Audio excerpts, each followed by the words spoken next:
પુરુષ છે ને, પુરુષ હા એ લગન પછી પણ એ જ સેમ વ્યવહાર રાખે ને જે લગન પહેલા રાખતો તો એકદમ મસ્ત વાળો, તો દુનિયામાં થનારા છૂટાછેડા 50% થી પણ ઓછા થઈ જાય. બોલ.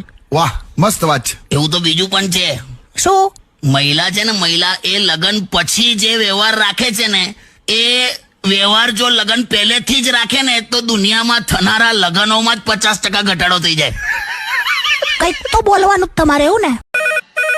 ફોન હા, હેલો. હલો, સાંભળો. હા બોલ. હું શું કહું છું, હા બોલ. આપણી પાડોશન છે ને આજે બજારમાંથી 5 સાડીઓ લઈને આવી. છે ને, હવે તો તું 10 લઈ આય. ચાલ. સાચે? હા એટલે સાંભળી રાખું, હા.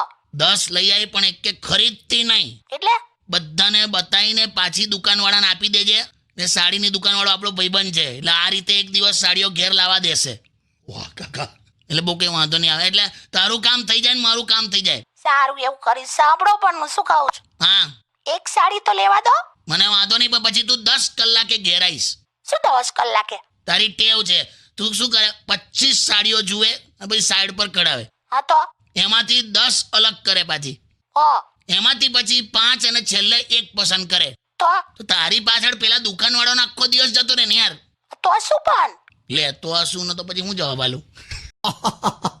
ખોટું છે, કોક દિવસ માર ખાઈશ તું. તમે છો ને મને પ્રોટેક્ટ કરવા માટે.